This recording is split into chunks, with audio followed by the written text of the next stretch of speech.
Opo. Para mabilis Kailan pa lang. po yung last nyong ribbon? 1 year na. 1 year na siya.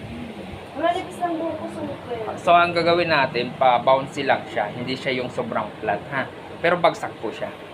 Straight pa rin siya, pero hindi lang natin siya ididikit sa anit, yung ganyan. Sige, sige. Kasi pag sobrang flat, makikita yung anit na. Pero tatagal naman yun. Yes, 1 year po din po siya. Ang pag mga ganitong kulot, 6 months, pwede na po ulit kayo magpa-ribbon, yung roots. Kasi pag pinabot mo ng 1 year, katulad nito, di ba?